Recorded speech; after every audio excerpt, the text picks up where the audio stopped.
So ngayong araw mga master, ngayon ko ipapadala yung battery ni Sir Jesus Constantino papuntang Isabela. Ito po yung kanyang battery na pinagawa na 12 volts 30 Ah.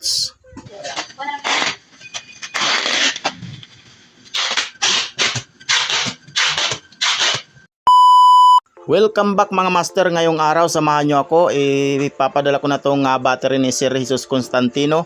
Papunta tayo ngayon sa LBC sa bayan. So malayo pa yung bayan dito sa amin.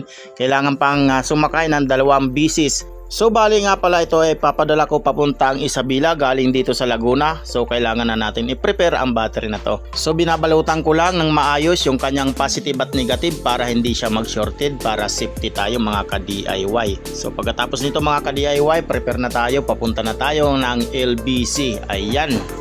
Shoutout po sa may-ari ng battery na to kay Sir Jesus Constantino at Bingkula. Ayan, shoutout